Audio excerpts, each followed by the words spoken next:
Hi, I'm Eric, and I'm a social studies educator, historian, and host of this, the Everything is a Primary Source podcast. I'm also an avid collector of popular culture artifacts. I love what I find at thrift store outlets, garage sale leftovers, and what I spot just making my way around the built world.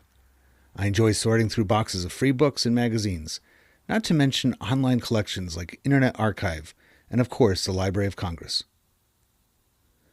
But you don't need to spend your time digging through bins or following online rabbit holes to get a look into the past.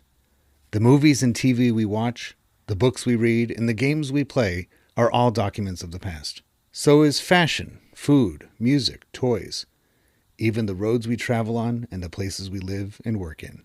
Everything is a primary source. This podcast is the result of exhibiting these kinds of artifacts in public, getting passersby to select an item they connect with, and then chatting with me to see what it says about the time, place, and people who made it. The conversation you are about to hear, therefore, is your history, my history, our history, through popular culture.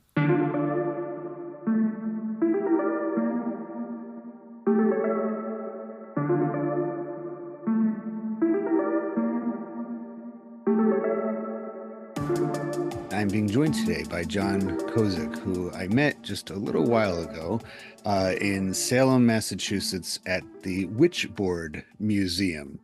And if you ever have the chance to visit Salem, Massachusetts, I feel like this is one of the must-sees in the entire city devoted to witches and everything else spooky, and your museum is fantastic. Thanks for joining the Everything is a Primary Source podcast. My pleasure. Thanks so much for having me. Appreciate it.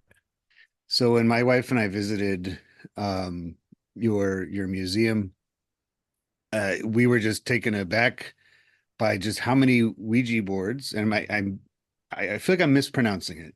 Is it Ouija or is it The brand itself, the one that was first mass produced, is pronounced Ouija, Ouija? but you're not wrong for saying Ouija because when you ask someone if they use the board, you would ask them if they Ouija. So you Ouija on a Ouija, you verb on the noun. I feel better now because this whole time I've been saying it properly, and we were just mesmerized by not only how many there are in your collection, but just how many like pop culture references there are embedded in them. There's the ones that are more traditional that everybody has seen before, but then you get some that are themed after movies and musicians and other horror related things. How long have you been curating the museum, and uh, where do you tend to get most of your uh, boards? So I've been obsessed with the Ouija since the late 90s, and that's when I inherited my grandmother's board. And hers is a very the iconic look most people think about with a Ouija. And really going online to find more about it, finding there's hundreds, if not thousands, of boards. I just became a very obsessed collector. And my obsession for these, I would put against any collector of any item. Um, Really, I do anything and everything to get them. I've been known to get in a car within 2 hours, drive 21 hours straight to Florida to buy them, be in Burbank, California within 48 hours. So because there's so many different boards, most people are not aware, but you know, Ouija is the brand we all know. And these other boards just didn't compete very well against it. Whether it's when the war is over, less people cared about them, or they infringed by stealing the name, or they just couldn't compete in general. And so majority of what I hunt down is extremely rare. In the museum, probably less than 50 of each of most of the boards there. And so I've done everything from estate sales, flea market, yard sales, but I always make a joke that if you've met me more than one time, you'll probably remember that I'm the Ouija guy. And I mean that literally. I've been at the gym on the treadmill and people pull on my sleeve and hey, you want to buy a Ouija board for me? Because 6 years ago I had bought one on Craigslist from them and they remembered what I looked like. And sure enough, they drove around with one in their car, figuring they would run into me again. So literally everywhere you can imagine. Well, the tour that you gave us was incredible. We learned so much from everything you had to say. And have you learned the history of Ouija and all of the associated products and boards and competing pieces through your collecting? Is it something that as you gather things and do a bit of research on it, you've put together this really great narrative, this history of I mean, can we call it a game or is it I mean, something? it is considered a game. It's patented as a game, so yes. So I usually say play the Ouija. But is that how you've essentially built your knowledge? It wasn't just, one long night of pouring through books, but just kind of No, connecting I things mean, together. no, through collecting, I ended up meeting some other collectors, and we formed a group called the Talking Board Historical Society. So we're a registered nonprofit who research and preserve celebrate the history of these boards. The president of that group, Robert Murch, he's the world historian. He's the guy that has gone down every rabbit hole for years and years and years trying to uncover these stories. And so really what I do right now, I regurgitate a lot of the history. He's the guy that figured it out, but I've Mhm. learned it from him and I've learned out how he figured it out. So not just the fact of, a woman being rediscovered, written out of history for 100 years who had named the board or approved work to the patent office. I can tell you how that history was rediscovered. So I think I'm a little bit more obsessive about the history than most people.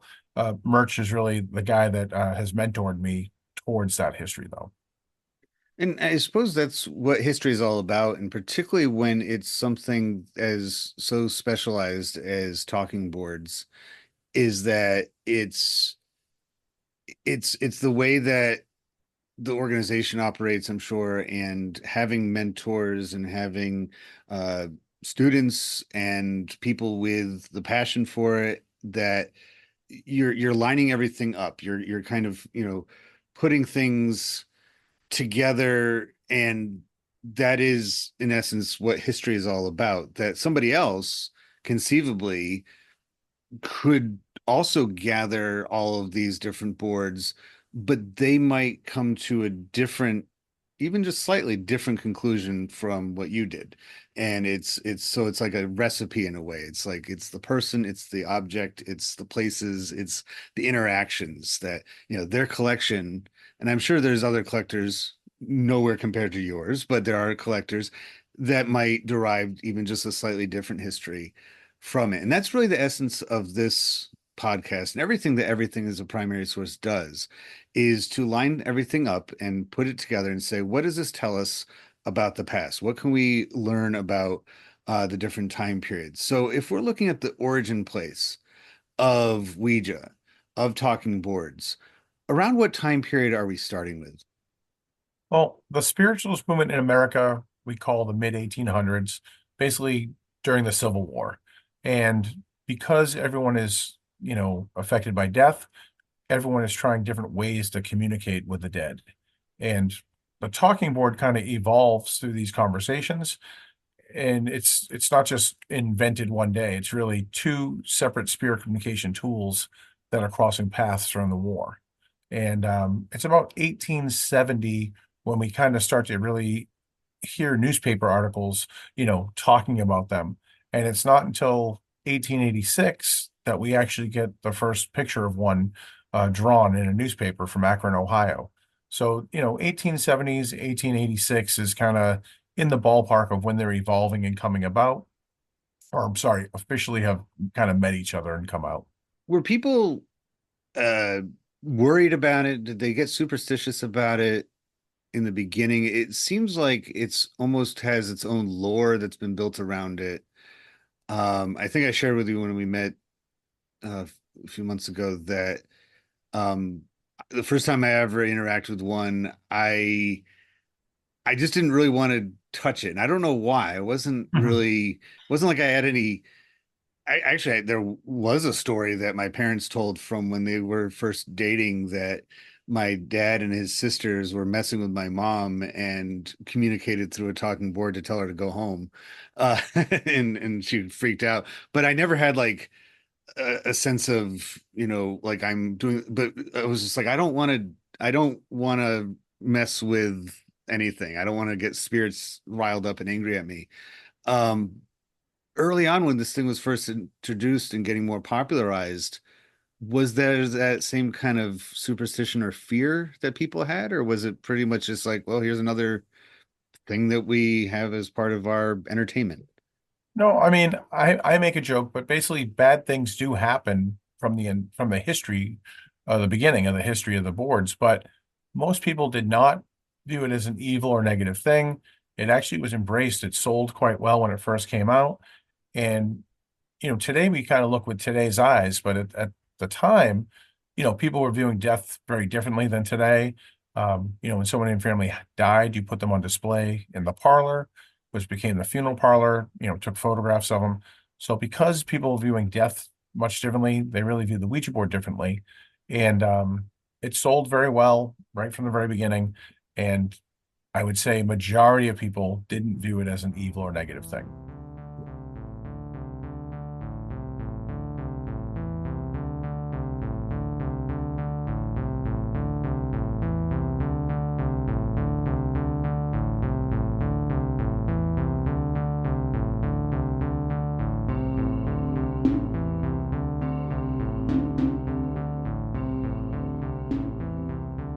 Where would most people, the audience for this, I'm imagining, I'm just kind of picturing post-Civil War, upper middle class people would probably be the main audience of these things. Would they just have it in their parlor? Would they have it just on hand in their homes, or would they put it away somewhere and then if company was over, like, hey, let's, do this? Or was it reserved for seances or more elaborate spectacle type things? Yeah, no, I think because it kind of comes from that spiritualist movement where a lot of people were having seances. It was an object brought out, for entertainment for people when they came over. Some of the box art you see at the very beginning, it's really families sitting around and using it. And later on by the 1920s and stuff, it's very romanticized and a way for men and women to kind of date unchaperoned and uh, not really under the guise of using a board game together. But that's a Hmm. little bit later. The original, it's families and it's entertainment at night. It's interesting because I feel like the mount as the years go on, and this is an omnipresent toy game that could be played. It seems that by the time you get to, maybe you can mark the time period, but 70s, 80s, almost same time as Dungeons and Dragons, where people were worried about kids getting involved or too deeply obsessed with this board game, this role-playing game, and that they would, follow a dark path or something with it. Was the way that Ouija was packaged by then, and received by then, uh, remarkably different from the century before. Yeah, I think the big change that happens would probably be the movie The Exorcist. Um, Prior to that movie, during a war, women would use the boards alone to speak to a deceased husband or a father. And in the horror movie, since that's how they explained how little Reagan, Linda Blair, became possessed, that superstition is then born. Hmm. And, even though bad things had happened from the beginning, it had been in horror movies from the very beginning, it really, most people, it becomes very subliminal. The Ouija scene in The Exorcist is never really talked about. They never blame the Ouija board. And so it takes some time before people, realize why that they might be afraid of the Ouija now or don't use it alone. It just plants very subliminally at that time. And after that movie, the Vietnam War ends, which is the last major US war with a draft. So less people really using the board the way it was intended to be, which was, connecting to a loved one that you had lost, to now more of a dare game or a sleepover party game. And I Hmm. think once your intent changes towards the board, you're probably not, I always make a joke. If you go looking for trouble on the Ouija, you'll probably find it. And I think after that, a lot of people are using it in a way that's not so serious. It's remarkable how there's these intersections, almost like, in this case, a movie, The Exorcist, T-Bones, Ouija, where it's just like kind of broadsides it and, um, it's just another piece of pop culture colliding with another one and then changing its trajectory like that. Because that movie is very subliminal as it is. You know, there's those flashes that you get throughout the film, especially during the more intense scenes to mess with you and to make you uncomfortable. And it really did have an impact and continues to have an impact on society and the way we see things. And so it's interesting that you say that the board itself, this thing that had been around for about a century by that point, was then likewise changed because of it. We talked a lot about some of its peripheral things and connected things, but I think we need to go down to who made this thing. Who is the originator? Or were there a few people that contributed to the creation of the original talking board? Well, I mean, so the talking boards are evolving, post Civil War, really. And it's not until 1890 when Charles Kennard, who's, from Chestertown, Maryland, he teams up with some other business owners down there and they form the Kennard Novelty Company. And they make the first board originally mass produced, just called a witch board, kind of just a generic name for it. A few months later, at a seance, a woman named Helen Peters, who happens to be Elijah Bond's sister-in-law, Elijah is the one that patented the Ouija board, but Helen asked the board what it wanted to be called, and it spelled back Ouija. And then she asked, what does it mean? It spelled back good luck. So that's when the name Ouija came about. And but there's originally 5 people involved with the company, all from Baltimore, Chestertown area, and that's where it really starts. That's funny. I actually, Chestertown is where I lived in Maryland, Nice. on the Eastern Shore. And I was telling you before we hit record that there's actually not, this is the very first time I heard that one of the creators of this board is from Chestertown, because I don't think there's any mention of that. Well, there should be, because it seems like, and you were telling me a few months ago that in the cemetery in Baltimore, is the final resting place of which gentleman was it that is buried there with the tombstone of Yeah, the Ouija board? that's Elijah Bond, who patented the Ouija. He's Mhm. buried at Greenmount Cemetery in Baltimore, and his headstone looks just like the patent drawing for the Ouija. The Talking Board Historical Society actually put that in back in 2007. He was buried in an unmarked grave, and after a 10-year search, we located where he was buried and then raised the money to put that headstone in. Were any Ouijas used to locate his grave? You'd think that'd be perfect, right? You would think it would have been a lot faster.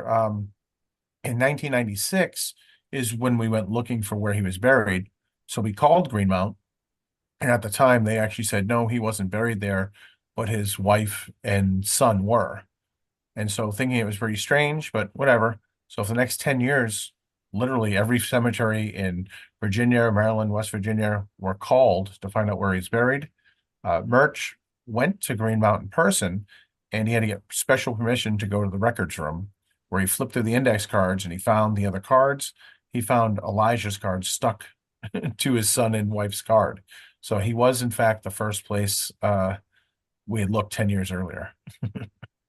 That so you find yourself as the last place you look, right? That's in the first place you look and the last place. It Yep. must be kind of exciting, but also frustrating at the same time. We were here. Uh, is there a significance, and I feel like there is, to Baltimore and Maryland in general being the origin place of this particular game, or at least the patent of it, the patent version? Were people making their own, or were there like just kind of more folk art versions before they patented the original board? Correct. Yeah, they're homemade for a few years, and those homemade boards would look very different from each other because really no one is copying each other. I don't know. They're Right. reading about it, saying that the alphabet is on the board, and so they kind of play around with different designs. When Ouija comes out, it really becomes what most people want to use, what other manufacturers want to copy. It's the biggest one for a reason, and but Baltimore, they were from Baltimore, but its success, I think a lot of it has to do with obviously the railroad being there, and that is able to get their goods to all different parts of the country. Mhm. And, during World War II, later on, uh, when there's probably about 50 different manufacturers making copycat boards, Chicago becomes a big hub. Again, the Mississippi River or the Great Lakes. And so there, I think a lot of it has to do with where the train stations are and how they can get their goods to the rest of the country. And that's actually why I like that part of dissecting something as a primary source, as far as the geography of it, is because it just demonstrates the transportation and the movement component of things that um, something like this, like a game or really anything, uh, if it's it can remain regionally popular. It can be popular locally, but in order to get that widespread public and popularization, it really relies on the roads. It really relies on some kind of transport. And in this case, you're right, the B&O, Baltimore and Ohio, major railroad and other railroads and the Chesapeake Bay itself. I mean, this is like the original foothold for the English in America was the Chesapeake, and having that and not to mention, of course, the highways later on, the interstate highways especially, and it's just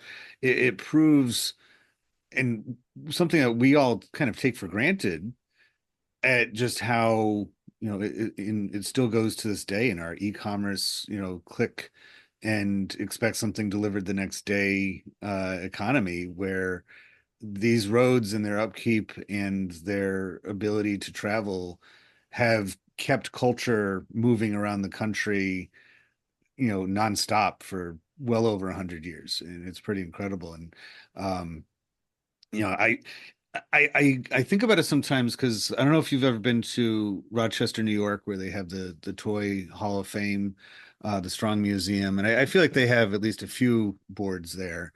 But I asked one time on this podcast, why is Rochester, New York, the Toy Hall of Fame? And because unlike movies, where Hollywood is the hub, or music where you have a few different, again, Hollywood, New York, our Nashville, of course, our music centers, and other pop media comes out of certain specific places. Detroit, it's cars and music, Motown. Toys are kind of all over the place. Parker Brothers is from Salem. Um, right? Salem is Parker Brothers. And was it Hasbro's from Springfield, Massachusetts, or one of the other toy Yeah, they're companies? Pawtucket, Rhode Island, and Milton Bradley was Springfield, Mass. That's right, Milton Those are Bradley. the And biggest ones for sure. Kenner is like Columbus, Ohio, and they're kind of scattered all over the place. There's really no home of toys. And so when it comes to these things, Baltimore, Chicago, it could be anywhere, but something about Baltimore seems to fit these particular, especially the more macabre feeling of it. I mean, it's Edgar Allan Poe, stomping grounds. You have the vines on these old, washed out brick buildings. It kind of the fog coming in every single day. It just kind of has, of course, Ouija's from here, you know? Oh, I think when I meet people from Baltimore, and I let if they didn't know that history, I think they own it. They're very proud of it because Ouija can be creepy. It can be very spooky. It can also be campy. It can be goofy and fun, where people don't take it seriously. And I think Baltimore has a lot of those type of people there to embrace both all the different sides of the Ouija.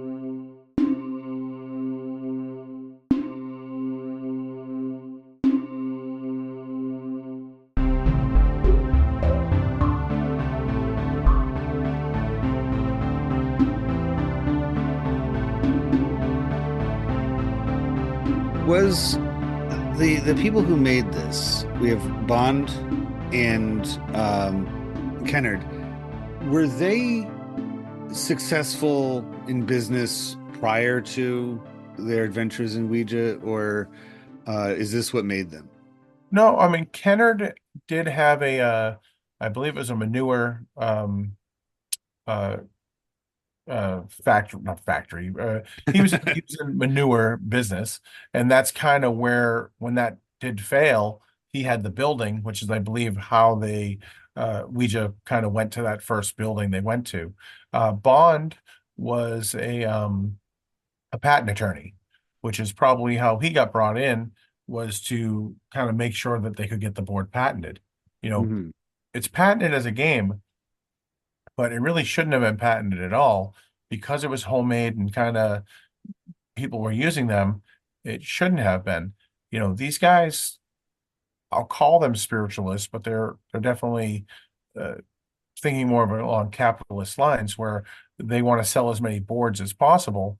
And they don't really tell you how it works. They just tell you that you put your hand on the planchette, you ask a question, and it moves. And you kind of decide for yourself, is that a spirit I'm speaking with? Is it my subconscious? Is it a mystery? And so by mail, it wouldn't get patented. They wouldn't sign off on it. And so Bond had to bring his sister-in-law Helen to the patent office with him to basically prove that it worked. Clerk after clerk, no one wanted to sign off on it. And finally, the chief patent clerk said, "I don't know you. You don't know me. If you can use the board and tell me my name, I'll give you the patent." Helen, being a strong medium, used it, told him his name, and that's how we got the patent. But I mean, she had to go there and prove it because they're leaving it very vague as to how it works. I'm curious if that's another geographic component to it, because the patent office is right in Washington, Yes, and that's just a short ways away from Baltimore. So that kind of tenacity, that kind of persistence may have only have happened had they been because they were so close, and sure. kind of that business attitude. The country, and you mentioned this right from the start, that the country was reinventing itself with the major wars. Civil War was a renewal for the entire country, and I suppose this is just one of those other, kind of outputs of that. There's not only this particular new way of, this wave of spiritualism and trying to talk to the dead, but on top of that, you also have new business sense, that people are looking for ways to, and the same thing happens again after World War II, and I guess to a certain extent World War One, but World War II in particular, you have that reinvention of the country as well, and it seems that the board kind of finds itself by that point, and by the Second World War, the originators of it are no longer there, right? They're no longer with us. Correct. I They've mean, it's still in the Fold family. William Fold had taken over, he'd been involved in the company by 1893, and he had taken it over by 1897. But so his family, he passes away, but his family still has it in Baltimore, the Ouija brand. They don't really sell that until 1966 when they sell it to Parker Brothers in Salem. So it does exist. It's in Baltimore at that time. it's I think that Salem is a perfect place for your museum. Definitely. Yeah, because not only the Parker Brothers connection, but Salem has again reinvented itself as one of the spooky capitals of the country, the Halloween towns, if you will, along with places like Sleepy Hollow in New York, and I would even put Baltimore on there again, the Edgar Allan Poe connection. Yeah. Um, there's a couple of these places throughout the country, but uh, it's, and I don't want to talk, we're not talking about Salem in particular here, but it's just one of those, and it's another place that kind of relies on the same kinds of changes that were happening, is reflective of the same changes happening in America. If you look at turn of the 20th century Salem, there really wasn't a whole lot of mention of the witch trials. It wasn't really a tourist attraction at all. And but as the 20th century progresses, especially with automobiles becoming more and more part of people's lives, and the concept of a day trip, leaving the cities or leaving your home and going down the road to visit something new. Suddenly it's being advertised as Witch Town. And, 1930s, they really are, bringing that up. And then eventually the police and the fire departments have a witch crossing the moon as their emblem on their badges and, patches and things. And it's, before you know it, it's, you know, it's Witch Central, right? Everybody's going there for some kind of spooky reason, and it becomes part of its appeal. Um, for a lot of the same reasons that we're talking about already, that this board kind of rides these different waves as well. That these, what the people are doing and how they're responding to modernity and industrialization and post-industrialization, um, riding the same kind of waves. So as time goes on, as we get to the mid 20th century, the audience has changed quite a bit, right? It's not what it once was. You don't really have as many seances going on. It's more kids goofing off. Would that be the main appeal? I would think later on, but I think it's important to note that yes, seances and spiritualism when it starts, by the 1920s, like I mentioned, it's very romantic and it's a way to date and be unchaperoned. And even by the 30s, the Great Depression, where you think money would be tight, there were three factories in Baltimore producing the Ouija board.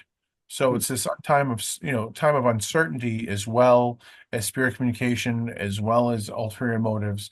And it kind of rides all these different things anytime. A time of war, of course, it's going to be very popular. But in the 20s, when there's no war, no, they use the Ouija board for dating. And so you can imagine it has different lives in that way.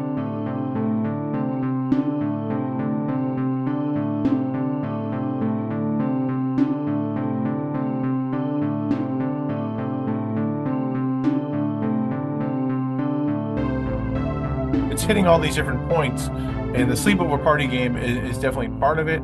And today, we go into all sorts of pop culture. So I meet people who are buying the new Chucky board. They're buying the new Salem edition of the board, and Wednesday and the new Exorcist version. So it's in pop culture as well, and it stays that way. And the horror movies, 500 plus horror movies that put the Ouija board in it, kind of always help kind of keep it in people's back of their head in some way. It's that popular culture component, the popularization, and not just pop culture as in media necessarily, but just our shared cultural values. And one of them, I think, that's very deeply rooted in Americans is this desire to like want information and not wanting to wait around for it. And I gotta know. And this for some people is just a fun game, but for other people, it's getting that information. It's learning something. I think about the way that there's a Ouija board of sorts in Stranger Things, and you have, an homage to that at the museum with the Christmas lights set up, and it's like the desperation of Winona Ryder's character, where she's like, I need to, what's happening to my son, and I'll do anything I can to, where somebody else would see the same thing and be like, that's goofy, that's fun, so it's like we have as a shared trait, I think, and it's going, across all of this time of like, I want information, even if it's just to tickle my funny bone, or it could be to talk to somebody that I thought I would never talk to again. Um, it kind of reminds me of the opening days of social media where people were like, wow, I remember that name from when I was a kid. I'm going to type Sure. that into the, Mhm. see if they're still around and see if I can reconnect with them. So, Facebook might owe Ouija some money for that. It's an own version of it. Do you think there's anything to that way of thinking of like this just kind of represents the grand tradition of people seeking knowledge? Yeah, absolutely. I mean, you have to think that to a lot of people, they look at it as it's my last chance or my one opportunity to be able to speak to someone, to tell them the last, something I didn't get a chance to tell them before they died, or find something out, ask a question or something. And so, yeah, I think that, the grieving part of it, especially wanted to connect with someone you lost, but also, we talk about Great Depression and job opportunities, financial questions, but also dating again, because asking who you're going to marry, when will I get married, what will my children's names be, or something even more like, when will I go on vacation or where will I go?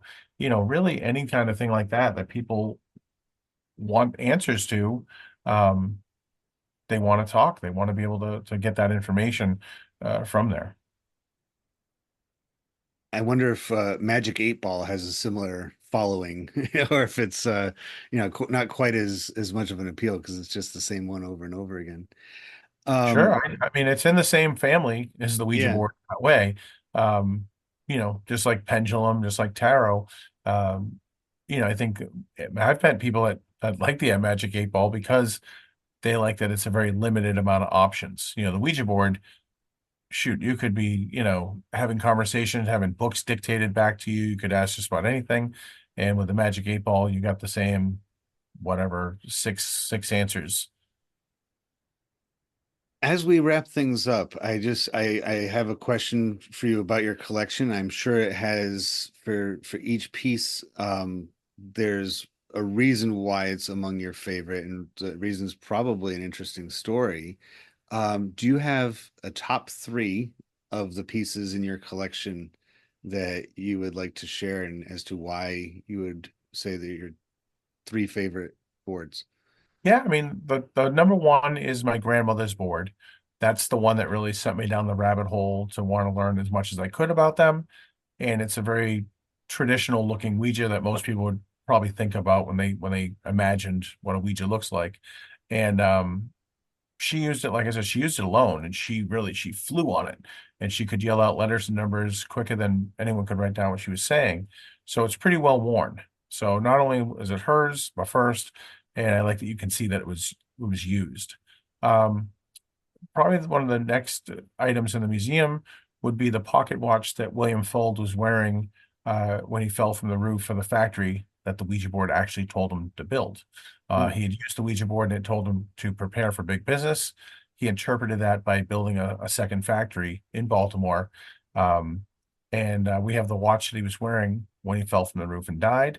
That came from merch. He curated that for us. And then the third piece would be a teacup that was used by James Merrill. James Merrill was a writer and a poet who had writer's block, and he used a Ouija board to write a giant book of poetry that won a Pulitzer Prize.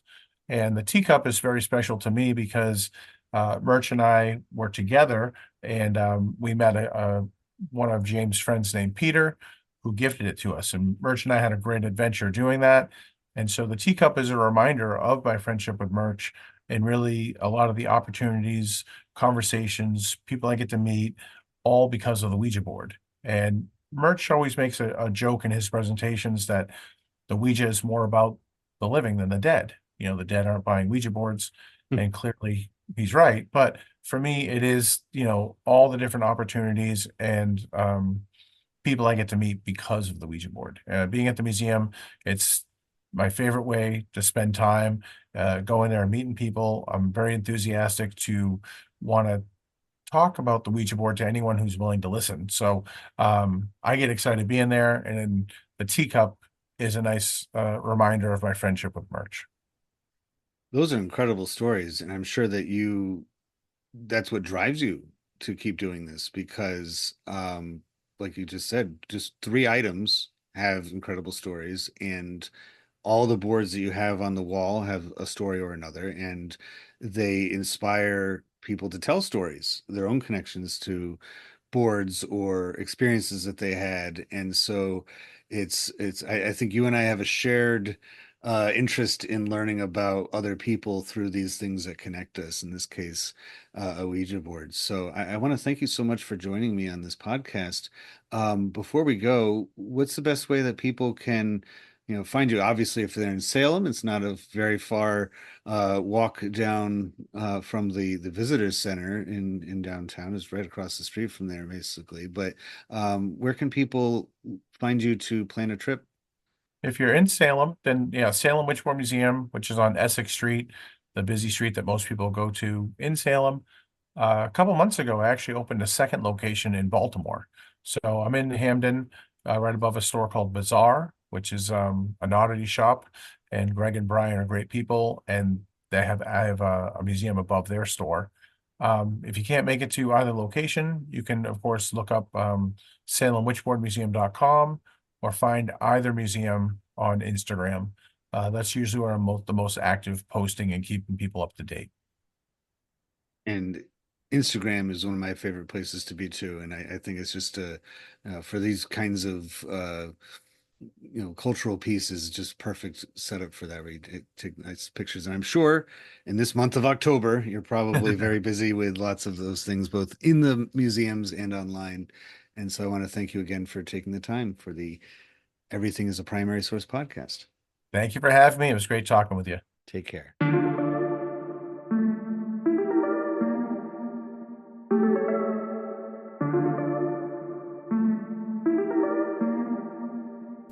Popular culture, by definition, connects and unites us and proves that people of different backgrounds, in fact, have a lot in common with one another. I hope you enjoyed this conversation, at least in part, for that reason. If it connects with you and you'd like to add to it, or any of the podcast episodes, just visit everything-history.com and search for the Everything is a Primary Source project, which can be found in the classroom section of the website. We'd love to hear what you have to say.